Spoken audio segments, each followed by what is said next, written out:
Bonjour mes abonnés, j'espère que vous vous portez très bien. Alors moi je vais très bien, je vous souhaite les bienvenus sur ma chaîne, comment réussir à la FST, d'accord? Donc si tu viens de découvrir déjà cette chaîne, pense à t'abonner et d'activer la cloche de notification. Donc aujourd'hui, comme vous pouvez remarquer, on va parler de la génétique. Donc je vais vous donner quelques notions de base, hein. En tout cas ce sont que des notions de base qu'on va essayer de faire, pour vous permettre de mieux comprendre votre cours de génétique. Alors cette vidéo concerne ceux qui sont en première année de biologie déjà, donc ça concerne ceux qui sont en première année de biologie à l'université Marien Ngouabi et aussi à l'université de Denis Sassou Nguesso. D'accord? Alors c'est quoi cette notion de génétique? Alors la génétique c'est une science, donc c'est la science de la transmission. Donc c'est une science qui étudie la transmission, d'accord? Transmission des caractères, voilà.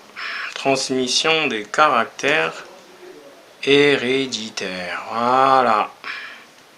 D'accord? Donc c'est une science en fait qui étudie la transmission des caractères héréditaires. Alors dit comme ça, c'est pas encore très clair. Donc on va essayer de comprendre cette définition. Donc c'est une science qui étudie la transmission. Alors quand on parle de transmission, déjà on est dans un cadre de pluriel, d'accord? C'est entre deux déjà. Donc c'est une variation, d'accord? Donc une transmission c'est déjà entre deux acteurs. Donc c'est entre deux acteurs. Et les acteurs là, le premier on va les appeler parents. Donc il y a un parent dans la première situation, et la deuxième situation, ben, on a les enfants, l'enfant, d'accord? Donc on parle des ascendants et on parle des descendants. Donc une transmission déjà, c'est entre deux acteurs déjà. Donc c'est un individu qui transmet à l'autre quelque chose, une transmission. Déjà une situation entre, c'est une pluriel, enfin c'est un pluriel déjà, d'accord? Alors des caractères héréditaires. Donc c'est une transmission, c'est l'étude de la transmission des caractères héréditaires. Alors qui transmet qui? Ben, c'est les parents. Donc on est dans une situation où un individu parent va transmettre des caractères à un individu qu'on va appeler enfant. D'accord? Un descendant. D'accord? Donc c'est mieux d'employer ascendant. Donc c'est mieux le terme ascendant et descendant. Descendant. D'accord? Alors il transmet quoi? Ben, il transmet ce qu'on appelle par les caractères. D'accord? Des caractères. Alors, ce n'est pas tous les caractères que on va retrouver au niveau de l'ascendant ou des ascendants qui vont se reproduire en fait, qu'on va retrouver au niveau des descendants. D'accord? Donc il y a deux types de caractères au niveau des parents. Il y a des caractères qu'on va dire héréditaires, parce qu'on retrouve ça au niveau des descendants, et il y a aussi des caractères qu'on va appeler non héréditaires. Alors d'abord, c'est quoi un caractère? Jusque-là, c'est encore très flou. Alors, un caractère ici dont on est en train de parler, dans le cas d'héréditaire, on fait allusion à la couleur. À la couleur, couleur par exemple de la peau. D'accord? C'est un caractère qui est héréditaire. C'est-à-dire qu'un individu peut hériter de ça. Donc c'est la couleur par exemple. On a la taille. La taille par exemple aussi, c'est un caractère héréditaire. D'accord? Et nous avons aussi la forme. D'accord? Là, ce sont là des caractères héréditaires. Ok? Que un ascendant pardon, peut transmettre à son descendant. En dehors de ces caractères, quelques caractères qu'on vient de citer, il y a aussi des caractères qui ne sont pas héréditaires. L'individu qu'on appelle ascendant, ben, il vit dans un environnement, d'accord? Il peut subir des transformations. Donc, parmi ces transformations, il peut se tatouer par exemple. Mais le tatouage, par exemple, c'est un caractère visible qu'on le voit sur sa peau, mais n'est pas héréditaire. Il ne peut pas transmettre, il ne peut pas donner des enfants qui vont avoir ce tatouage, ça n'existe pas. D'accord? On peut parler d'une coupure. D'accord? Il se fait couper, par exemple, fracturer, par exemple, voilà. Mais ça ne peut pas se reproduire. Donc c'est un caractère qui n'est pas héréditaire.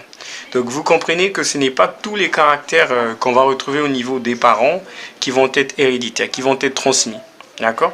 Il y a quelques caractères, enfin certains des caractères qui vont être transmis. Et la génétique en fait étudie la transmission des caractères héréditaires.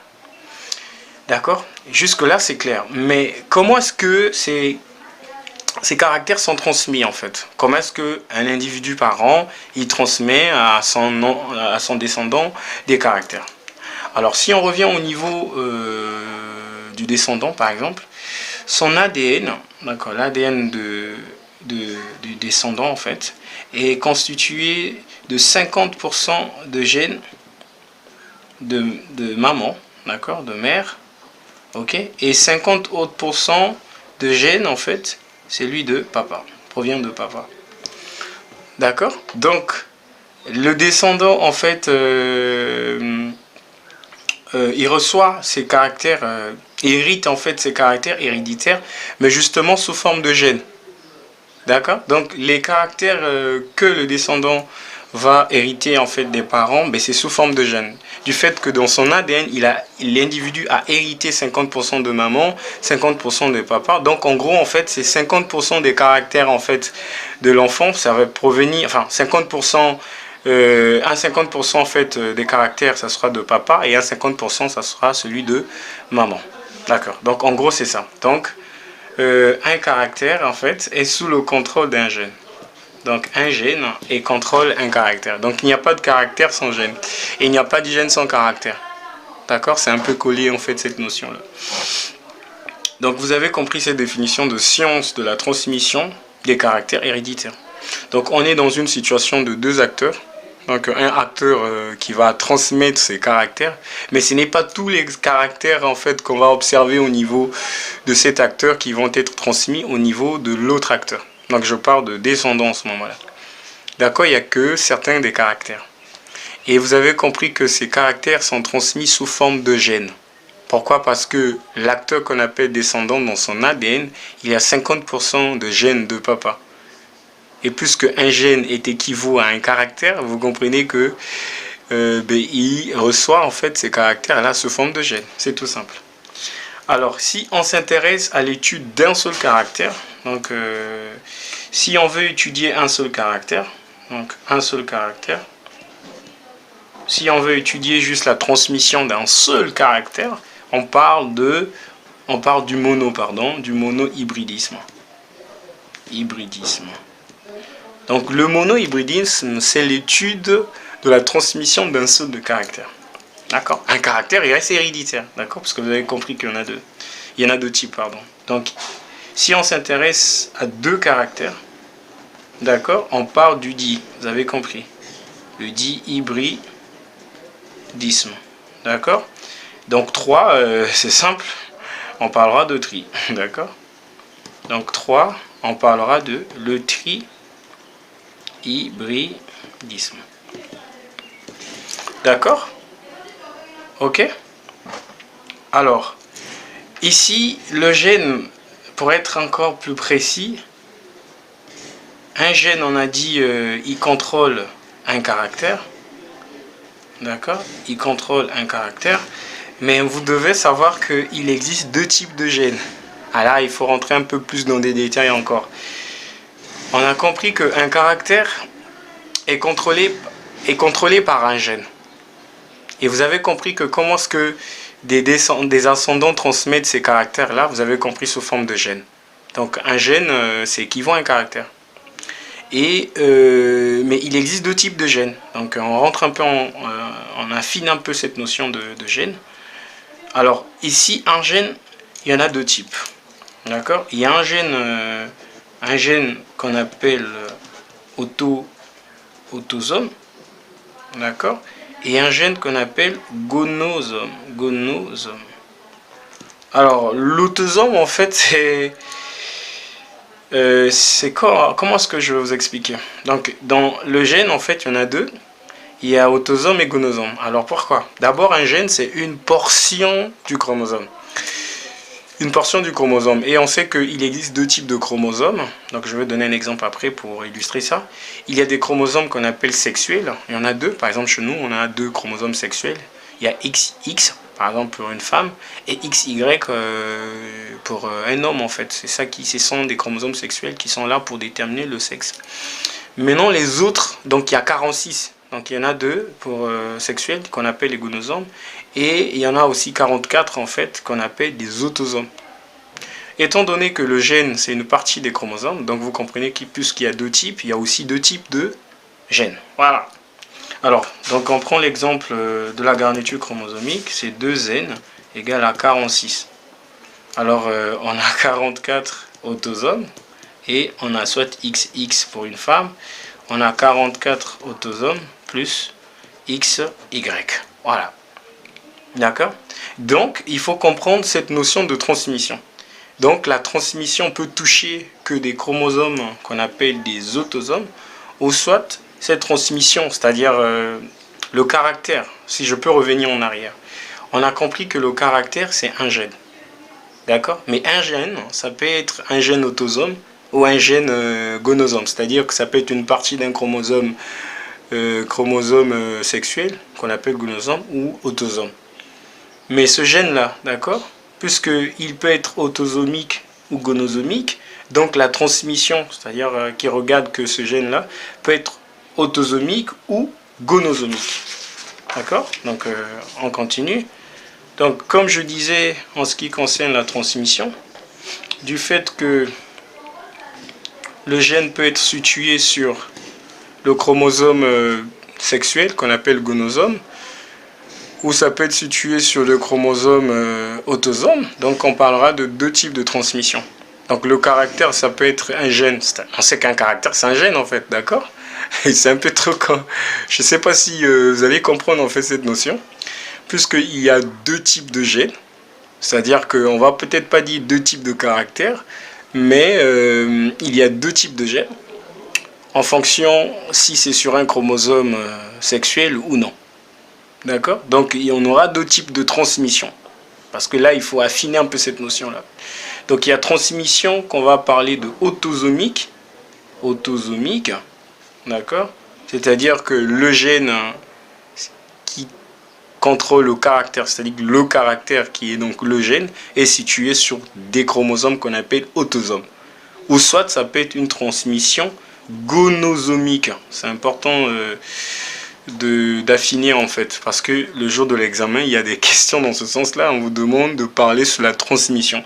Est-ce que c'est une transmission autosomique? Vous comprenez que est-ce que le gène est sur des chromosomes qu'on appelle des autosomes, ou soit sur des gonosomes? Voilà, puisque vous avez compris qu'il y en a deux types. Alors à quel moment on parlera de transmission autosomique? Mais lorsque la première loi de Mendel est respectée. Voilà.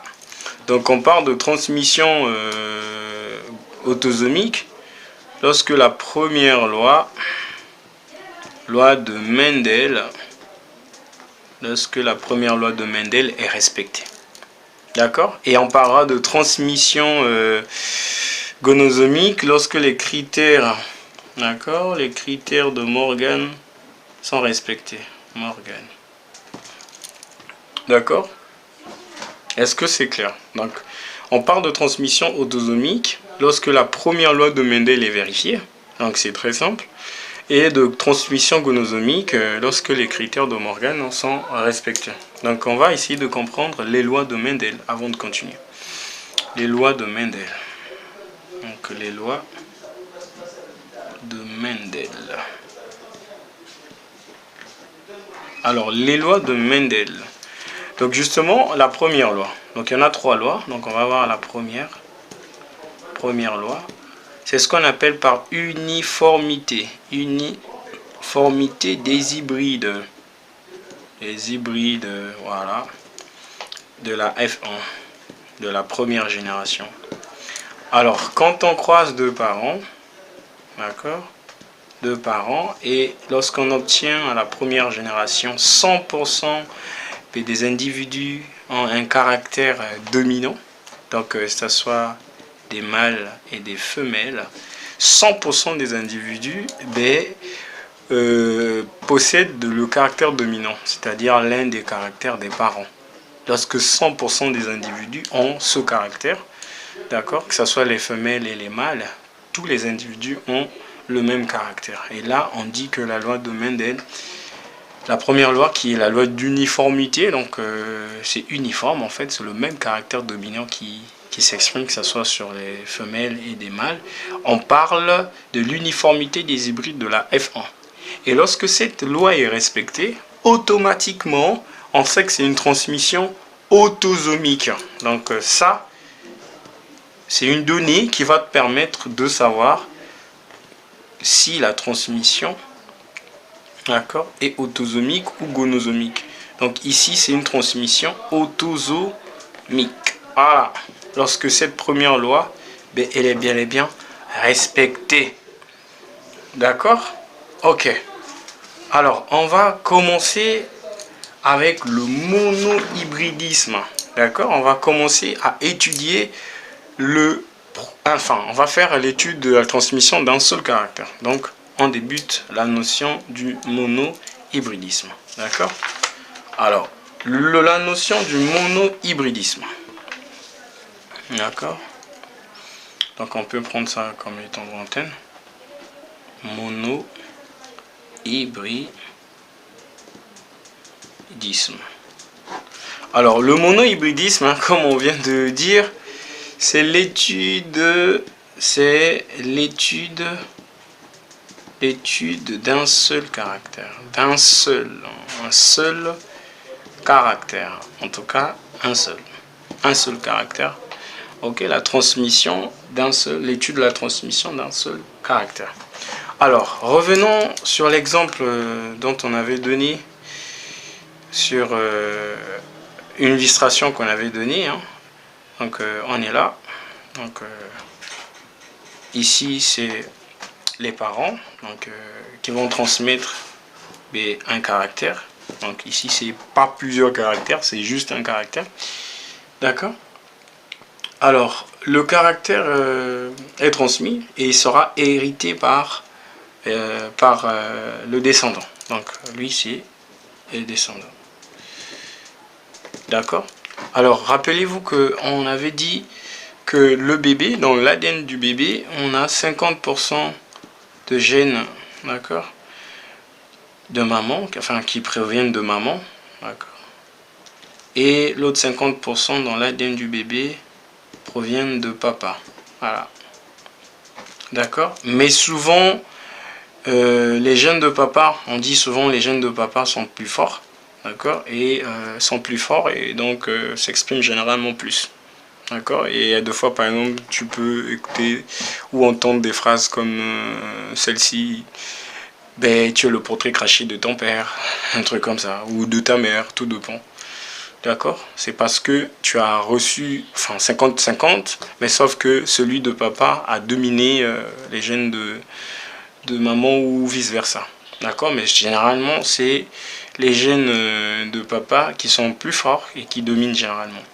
Alors, pourquoi j'ai pris cet exemple? Pour vous montrer qu'il y a une interaction entre des gènes. D'accord? Celui de papa domine, donc il y a une interaction entre des gènes. Donc il y a un rapport soit de dominance, ok, ou de codominance. D'accord? C'est ce qu'on va essayer de comprendre. Donc, petit a, on va parler de dominance. Donc, recherche de la dominance.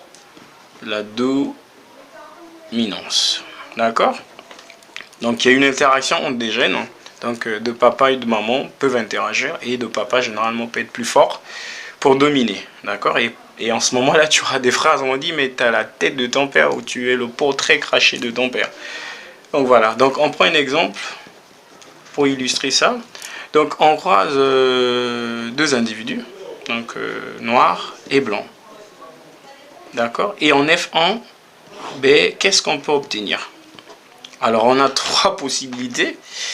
F1, soit ça peut être 100% des individus noirs, c'est une possibilité, hein, d'accord?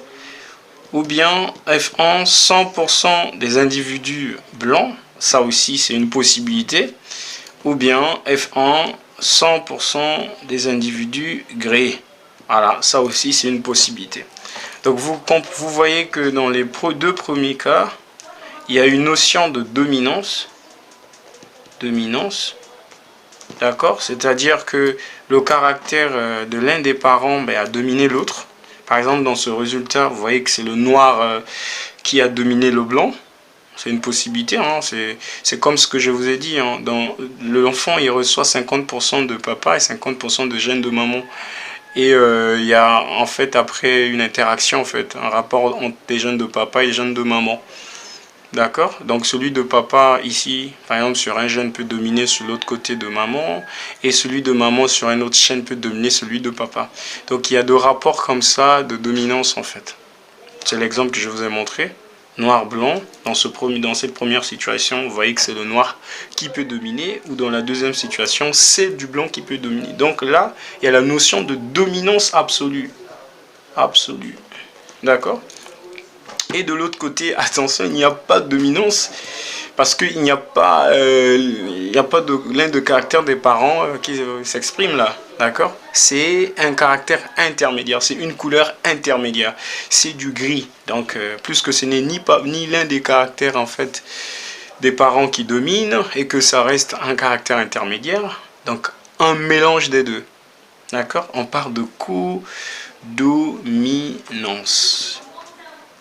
Exactement la même chose ici, si je reviens dans le cas de 50% de gènes de papa et 50% de gènes de maman que le descendant y hérite en fait. D'accord? Donc sur 5 ou 4 gènes, il peut avoir cette notion de dominance, hein. Celui de papa peut dominer, mais sur 7, 8, 9, 10, c'est peut-être une notion de codominance, c'est ni de papa qui s'exprime, ni de maman qui s'exprime, mais ça reste un caractère intermédiaire. Ou on peut être aussi dans une situation où celui de maman domine, d'accord? Parce qu'il y a beaucoup de gènes dans l'ADN en fait. L'ordre c'est de 20 000 à 30 000 gènes. Donc, voyez-vous, hein? Donc, sur un génome, on a 20 à 30 000 gènes. Donc, vous voyez que ces relations-là, ces rapports en fait entre des gènes, c'est sur beaucoup de gènes, donc on peut observer finalement des codominances ou on peut aussi observer des dominances absolues. Voilà, c'était ça. D'accord? Alors si vous avez compris cette notion d'interaction entre des gènes, ça peut être dominant ou ça peut être récessif. Alors le petit b, on va essayer d'évaluer les proportions phénotypiques qu'on observe en F2, c'est-à-dire les données statistiques en fait. D'accord?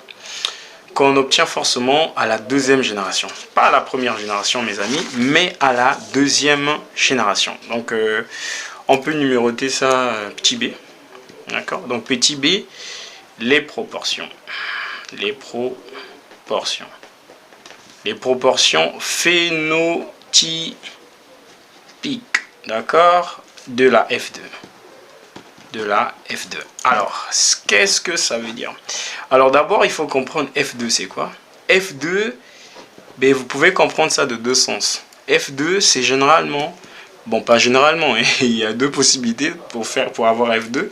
On peut croiser des individus de la F1, F1, d'accord? On parle de autofécondation, donc autofécondation, d'accord? Si on croise les individus de la première génération entre eux, c'est une autofécondation. Et F1, c'est aussi un individu, la F1 fois un des parents. D'accord? Et ça, on parle de test cross. Oh, wow, test cross. D'accord? Donc F2 qui va nous permettre d'avoir les données statistiques. D'accord?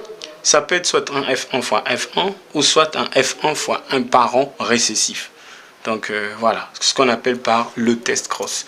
Alors le test cross, dans le cas du monohybridisme, c'est-à-dire dans la situation où nous sommes, ça permet, puisque déjà le nom indique un test cross, donc croisement test, un croisement test. Quand on fait un test, généralement c'est pour évaluer, c'est pour chercher quelque chose. D'accord? Et là, dans le cas du monohybridisme, ça permet de connaître le génotype d'un individu.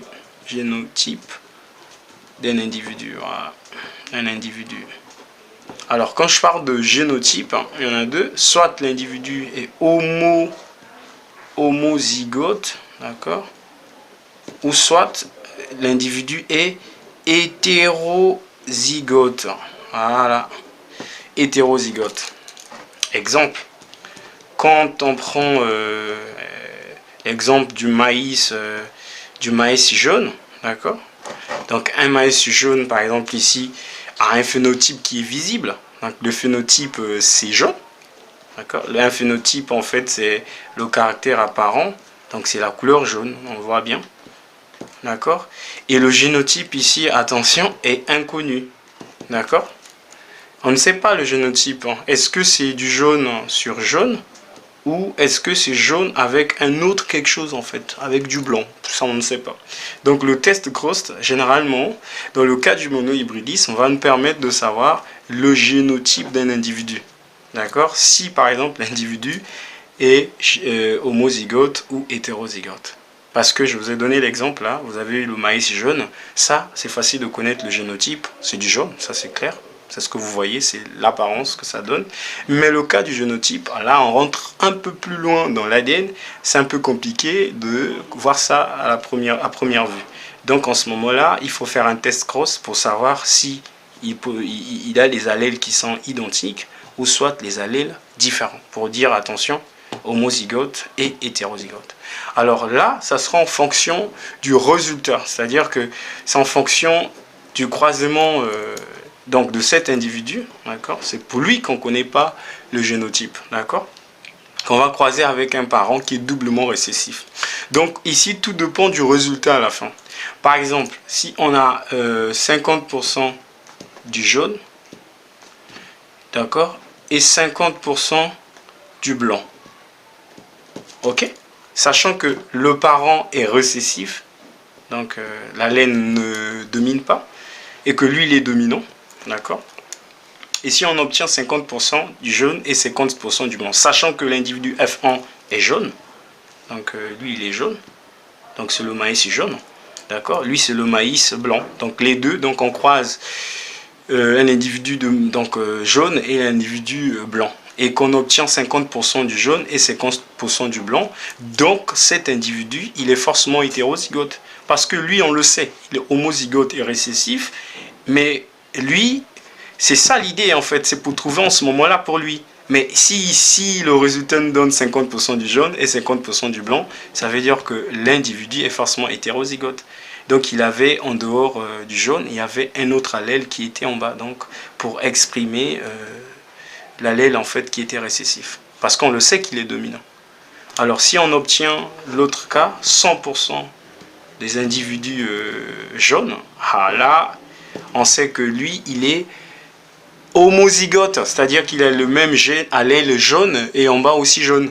Puisque l'allèle jaune étant dominant, il n'y a que celui-là qui va s'exprimer. Donc, en fonction des résultats, si l'individu est 100% jaune, en ce cas par exemple, on dira que l'individu est forcément homozygote. Et si dans ce cas, il a 50% et 50% de l'autre côté, on dira qu'il est hétérozygote. Donc, c'est un croisement test.